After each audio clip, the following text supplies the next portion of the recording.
The room was quiet, but it wasn't peaceful. There's a kind of silence that sits gently into space, like the calm of early morning where the world is just resting. But there's another kind of silence entirely. A heavy, waiting silence. A silence that feels thick, completely full of things that no one in the room knows how to say, or perhaps has the courage to say. Imagine a 6-year-old boy standing in the corner of that room. He is small enough, quiet enough, that most of the adults in the space, the doctors, the family members staring at the floor, barely even notice he is there. The air is stagnant. His mother, lying in the bed, turns her head slowly against the pillow. She finds him with her eyes. She reaches her hand slightly toward him, and he steps closer into that heavy silence. Her voice is incredibly weak, but it is certain. She says, "Tell your brothers I love them." She pauses. You can almost feel her gathering what little physical strength she has left in her body for the next words. And then she says, "Look after your sister." Those were the last words he ever heard his mother speak. Welcome, and thank you for joining us for today's deep dive. We are stepping into some truly breathtaking, really profound source material today. We really are. Yeah, we have our hands on excerpts from a draft manuscript titled The Language of Silence. And before we even begin to dissect the themes, I have to take a second to give immense credit to the author here. The articulation in these drafts is it's masterful. It's staggering, honestly. It is. It's staggering how the author captures such an immense truth, such a profound depth, so vividly that you, as the reader or the listener, feel physically transported. You aren't just reading about a 6-year-old boy. You are standing in his shoes. You feel the crushing weight of the air in that room.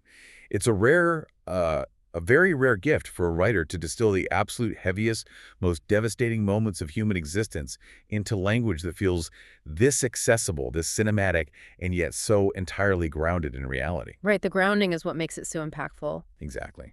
So our mission for this deep dive is to take this beautiful narrative and extract the vital lessons it holds for modern life. We are going to explore how a child's tragic, unimaginable loss births a profound understanding of human nature. We're looking at the raw power of quiet observation and what it truly deeply means to care for our communities in a world that, frankly, seems to have forgotten how. We're going to look at how this boy took a moment that would shatter most of us and allowed it to teach him a secret language, the language that the rest of the world is simply too loud and, too distracted to hear. Okay, let's unpack this. It really is a remarkable piece of writing. And as we begin to synthesize this material, it's crucial to establish exactly what we are looking at, because it would be very, very easy to read those opening lines, to feel the visceral sorrow of a mother speaking her last words to a kindergartner, and assume this is simply a tragedy. Yeah, like a standard memoir of grief. Precisely. A memoir of grief. But it isn't. At its core, this manuscript is a masterclass in human connection. It's an exploration of the mechanics of empathy, the unseen architecture of human relationships, and the immense power of paying attention in a world that practically worships distraction. It frames grief not merely as an ending or a trauma to be managed, but as an acute, albeit painful, awakening. I want to push on that word awakening for a second, because we usually associate awakenings with something positive, right? Like a spiritual retreat or a massive life breakthrough where everything suddenly makes sense. But this awakening starts in the immediate, messy aftermath of a devastating loss. It's a forced awakening. Exactly, a forced awakening. The text points out something fascinating about how a 6-year-old processes this. It explicitly notes that grief for a child doesn't look like an adult's grief. It isn't loud sobbing, and it certainly isn't dramatic, tear-filled explanations of their emotional state. Children just don't have the vocabulary for that. No, they don't. Instead, the author writes that grief moves quietly through them, fundamentally altering their worldview. So what is actually happening in a child's brain when they're hit with something this massive, but they completely lack the words to express it? Well, it's a fundamental question of developmental psychology. Think about how adults function. We possess a vast, complex vocabulary of emotion. We have therapy speak. We have cultural scripts for mourning. We have rituals like funerals and wakes where we know exactly what we're supposed to say. Right, the whole "I'm so sorry for your loss" or "she's in a better place" routine. Exactly. We try to articulate the feeling of loss to regain some semblance of control over it, but a 6-year-old's brain is completely unequipped with that conceptual framework. A child that young cannot intellectualize the absolute terrifying permanence of death. They don't understand forever. Forever is just too big of a concept. It is. Therefore, the trauma bypasses the linguistic, logical centers of the brain entirely. It has to go somewhere, so it embeds itself directly into their sensory perception. Imagine your computer suddenly loses its keyboard.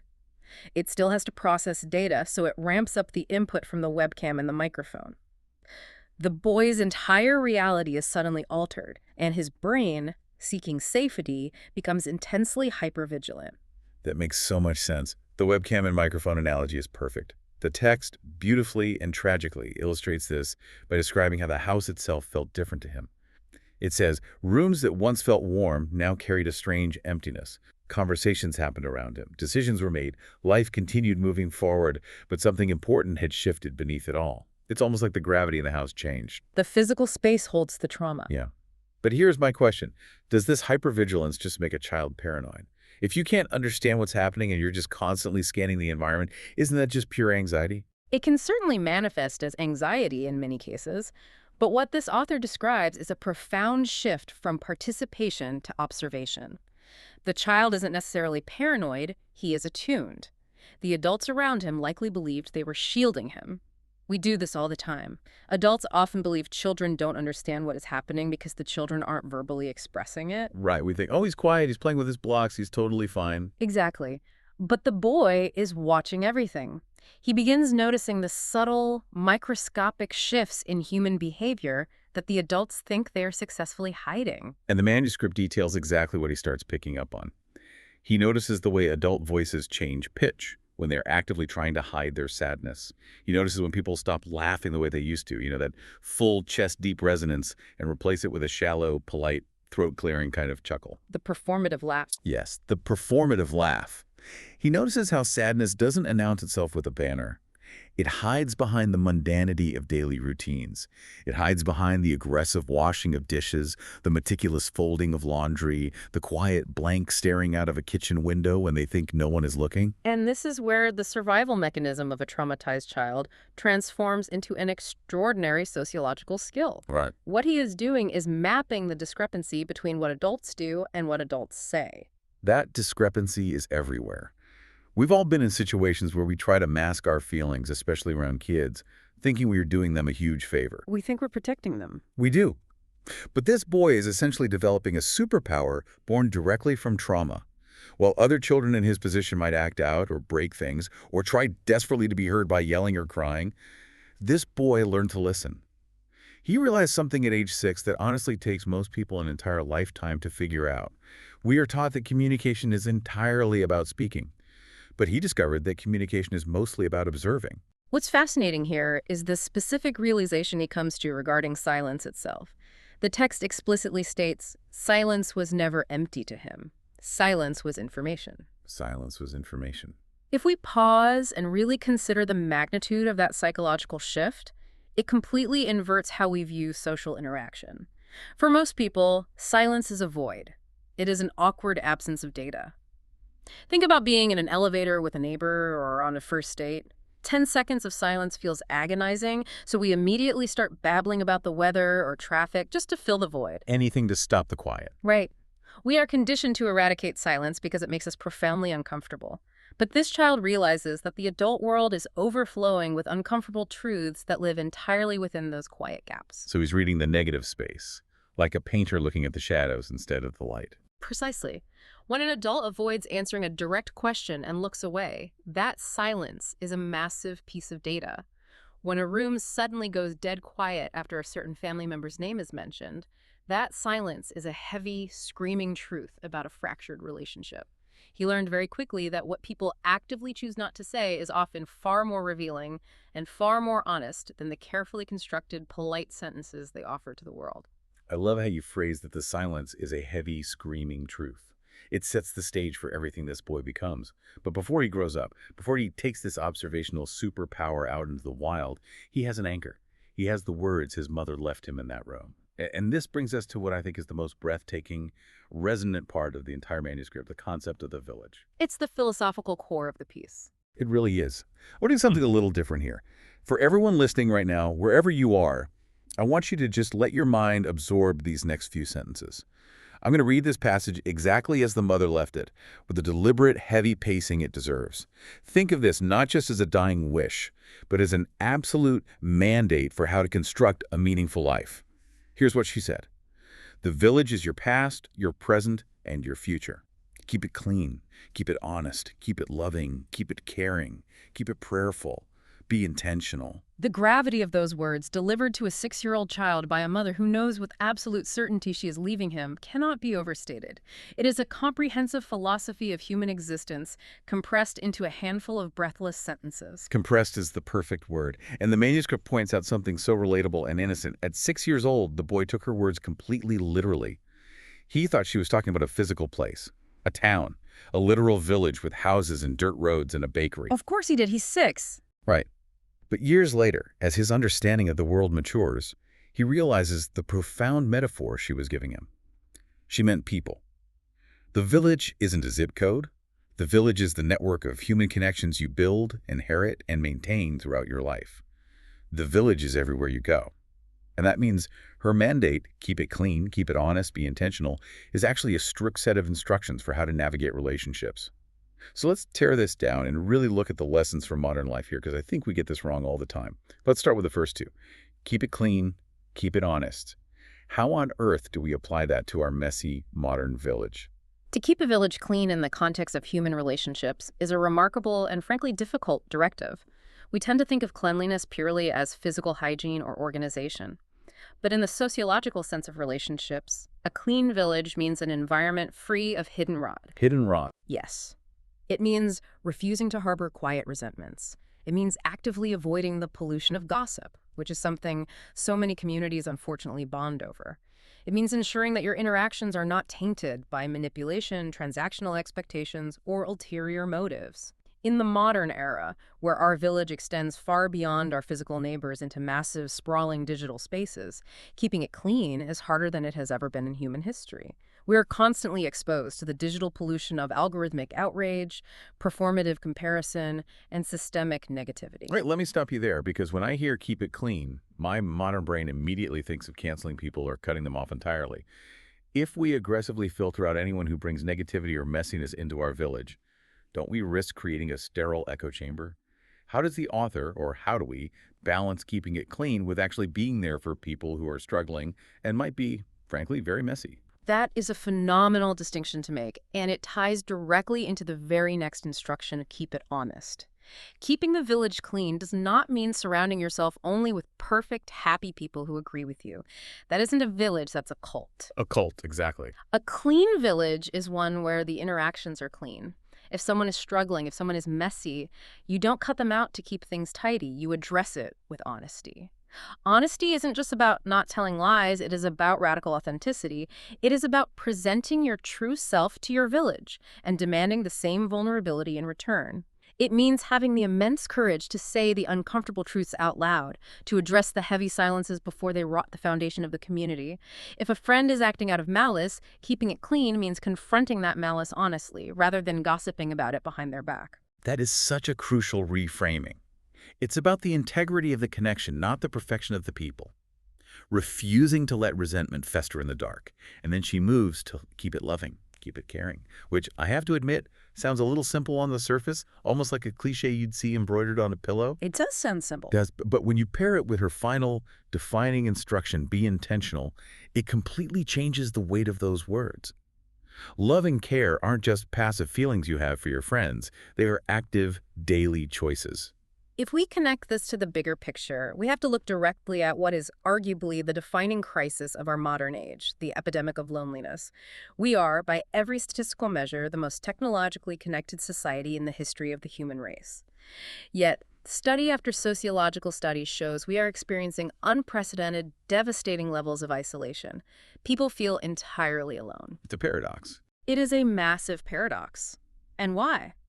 Because the modern village is no longer a given. Historically, evolutionarily, you were born into a physical village. You didn't have to work to find your community. They lived next door. You shared resources. You survived together. Today, the village is a decentralized network of human connections that requires active, intentional maintenance. And we are terrible at maintenance.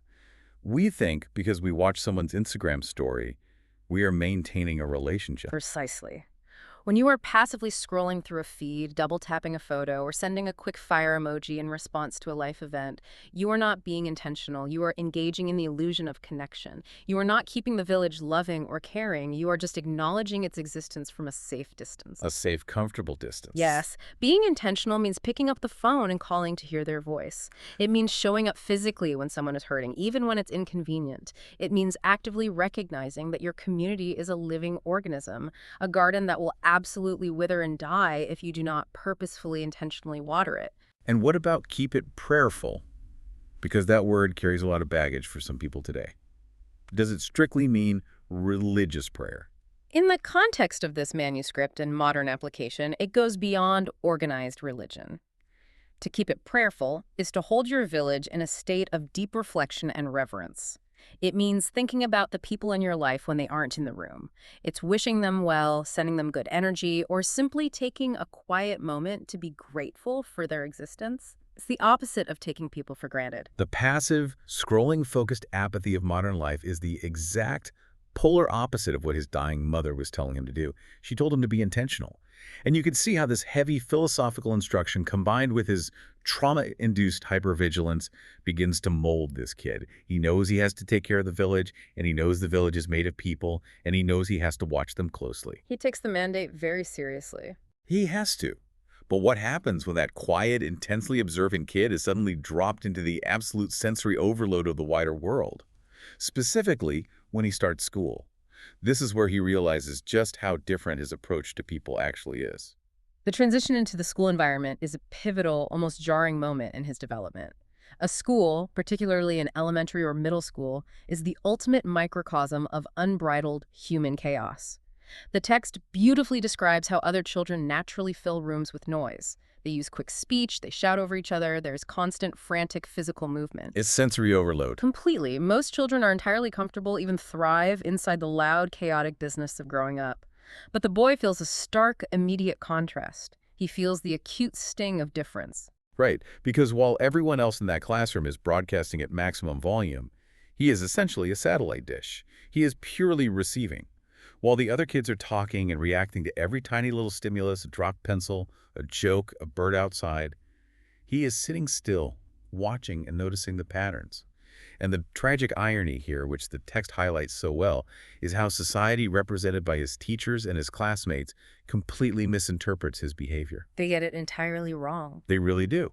The teachers look at a quiet kid staring at the room and assume he's distracted or daydreaming or maybe a little slow. The classmates think he is aloof or weird or just doesn't want to be involved. They look at his silence and they immediately diagnose it as a deficit.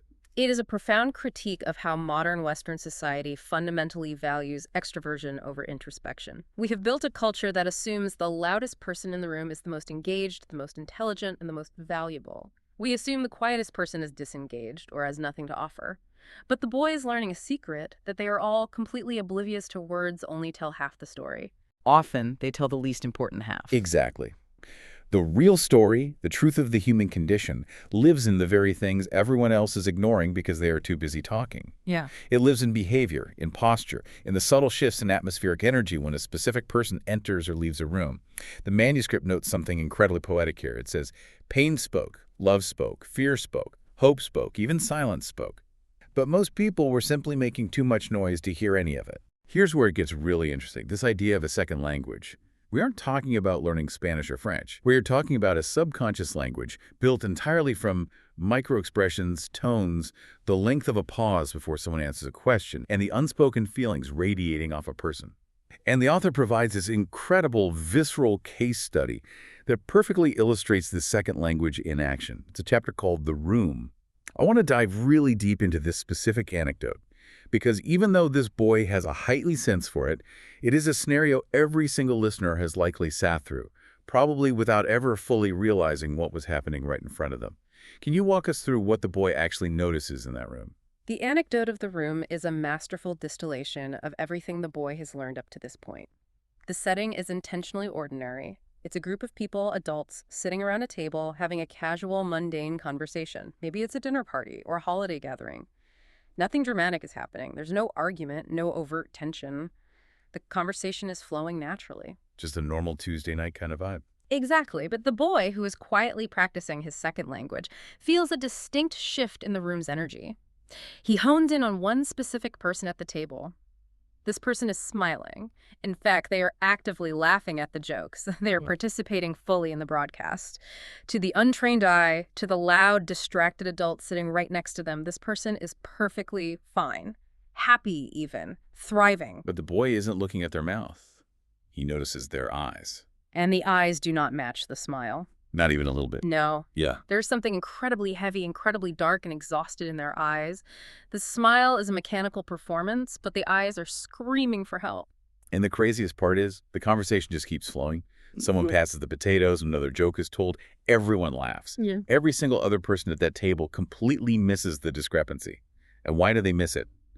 Because taking a smile at face value requires zero effort. It's easy. If you see someone smiling, you don't have to worry about them. You don't have to exert any emotional labor.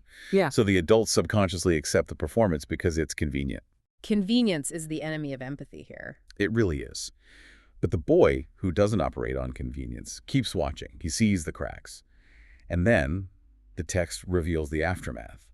Later that day, the truth actually comes out. Yeah. That same smiling, laughing, life of the party person quietly breaks down and admits that they are deeply, profoundly struggling. Their life is essentially falling apart behind the scenes. They are drowning. And the boy, hearing this revelation, wasn't surprised at all. He had already seen it hours ago. It is a chilling realization, and the text makes a very important distinction here to ensure we understand the mechanics of this. It explicitly states he didn't see it because he had some supernatural gift, or because he could predict the future. He saw it because he understood something fundamental about the human condition. Words are rarely the full story. If we break down why this reveals such a hidden truth about modern life, it is quite staggering. We live in a society that is fundamentally built on projecting smiles. Oh, absolutely. The entire digital economy is built on it. Precisely. We curate our online personas, our LinkedIn profiles, our Instagram grids to project unwavering happiness, success, and competence. We are trained from a young age to answer the question, "How are you?" with an automatic, reflexive, "I'm fine, thanks," or "living the dream," regardless of whether our internal world is currently burning to the ground. Living the dream is the biggest red flag out there. It usually is. We are constantly surrounded by people who are flawlessly projecting wellness while carrying immense crushing burdens right behind their eyes. And because everyone is projecting and everyone is taking those projections at face value to save time, we have a society of people suffering in plain sight, completely unseen. It's the ultimate tragedy of the modern condition. We are all acting in a play, and most of us are too hyper-focused on remembering our own lines to notice that our scene partner is quietly weeping. But the boy notices. He sees the heavy burdens on everyone, which initially sounds like an incredible gift. You'd think having this sky-high emotional intelligence would make him a master of the universe, able to navigate social circles flawlessly. You would think so. But as he transitions into adolescence, the manuscript reveals that it's actually incredibly daunting. It's almost a curse. And that brings us to the next evolution of his journey, the heavy burden and the responsibility of listening. Yes, the transition into the teenage years brings a totally new level of complexity to his life. By this point, his mind naturally moves through social situations by observing complex patterns. He watches how people react to stress, how group conversations shift dynamics, and how raw, unexpressed emotion inevitably alters the trajectory of the decisions people make. It allows him to understand the motivations of his peers and the adults around him with terrifying speed. Terrifying speed is right. He's reading the code of the Matrix. He is. But the emotional cost of that high emotional intelligence is astronomical. It isn't just a quirky superpower. It is an overwhelming, exhausting physical and mental burden. The text puts it so bluntly. It says, feeling what others carried was not always easy. Pain had a presence. So did fear. So did loneliness. I want us to really think about that. Imagine being a teenager. You were already dealing with your own hormonal chaos, the pressure of school, the desperate desire to fit in. And on top of all your own stuff, you're walking into every single room, a cafeteria, a classroom, a living room, and tangibly feeling the invisible heavy weight of everyone else's hidden fear and loneliness pressing against you. It's suffocating. It's like walking into a room with a radio receiver in your brain that is permanently tuned to everyone's secret frequency of suffering, and the dial is broken. You can't turn the volume down. It is a profound empathic burden. Psychologists talk about empathic burnout, particularly in caregiving professions. But for this boy, it is just his baseline reality. To constantly perceive the hidden suffering of the village means you can never, ever feign ignorance. Ignorance is a luxury the observant simply do not possess. That's a powerful statement. Ignorance is a luxury. It is. If you don't notice someone is hurting, you have no obligation to help them.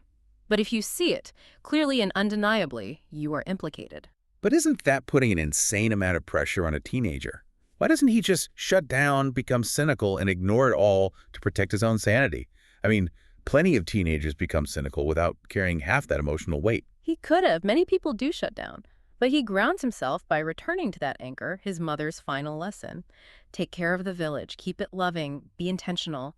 He realizes a deeply uncomfortable truth: if the village is made of people, and people are carrying invisible weight that is crushing them, someone has to notice. Someone has to step into the gap. It is not enough to just passively see the pain. The observation demands action. And we see that action take shape in what the manuscript calls the first realization. It's this incredibly poignant moment. Someone comes to him with a really confusing, frustrating, deeply personal problem.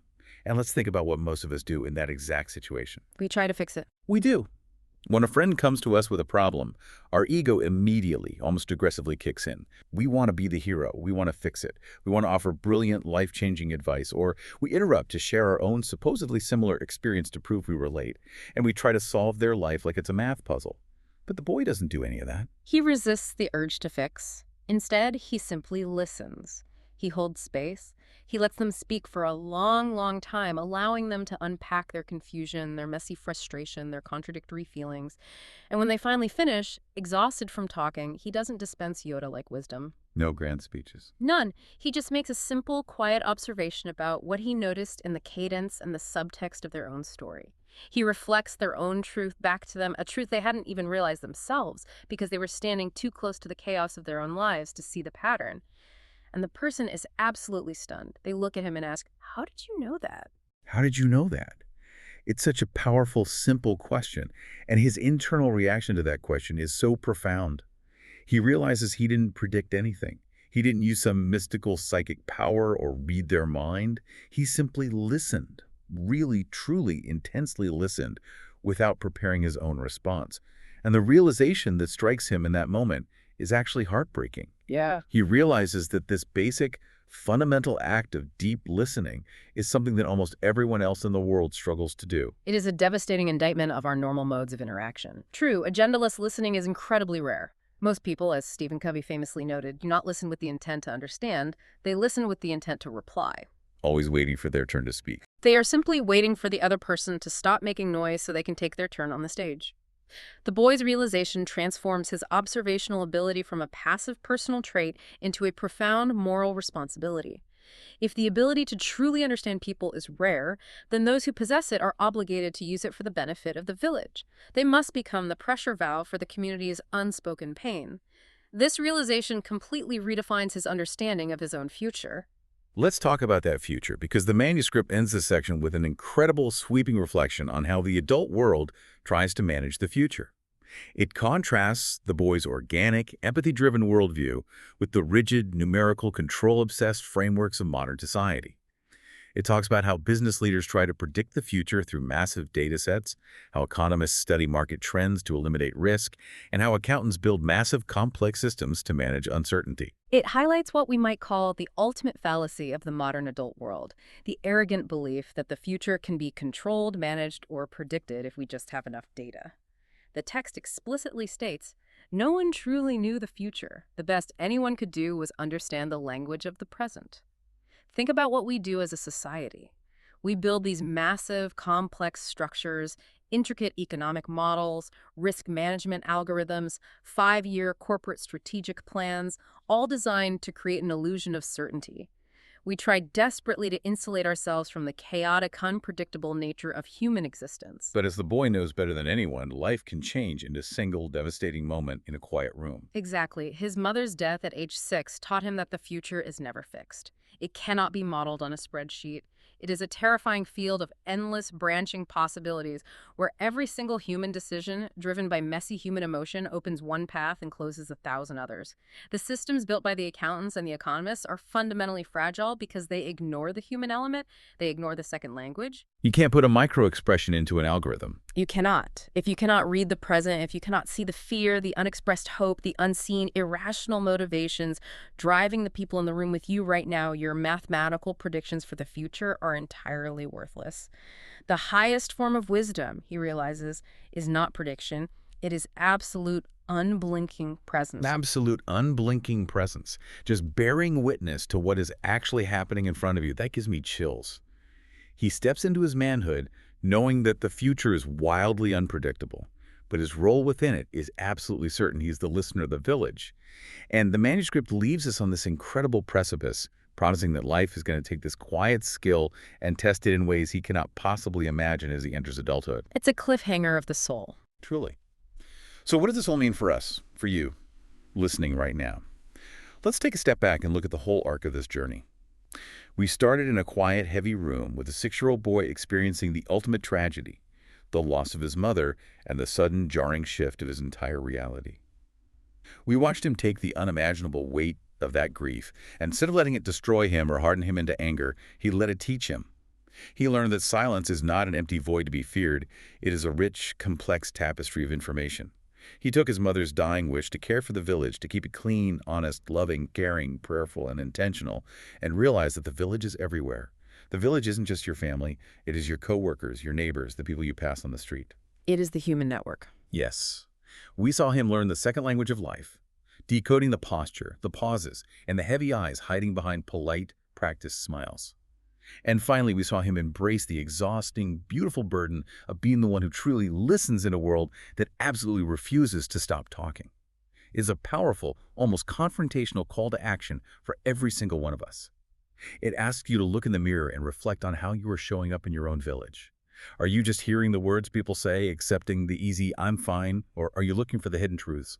When a friend comes to you in pain, are you waiting for your turn to speak and offer your brilliant solution, or are you actually deeply listening to the person in front of you? This raises an important question, and it is a necessary reflection.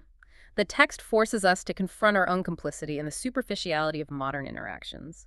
It challenges us to look beyond the performative smile and actually look into the eyes, to stop predicting what people want and start observing what they actually need, to realize that intentionality is the only antidote to the isolation of the modern village. That is the perfect escalation of the lesson. And it brings us to a final thought I want to leave you with. We've spent this entire deep dive looking outward. We've explored how this boy learned to decode the silence of others, how he learned to read their hidden pain, their unspoken fears, and the heavy burdens they carry. But if we apply this intense observational lens to our own modern reality, it raises a terrifying essential question. In a world where we constantly surround ourselves with noise, where we fill every quiet moment with digital distraction, endless scrolling, music, television, and the constant hum of the internet, what uncomfortable truths are we actively silencing within ourselves? We use the noise to drown out our own reality.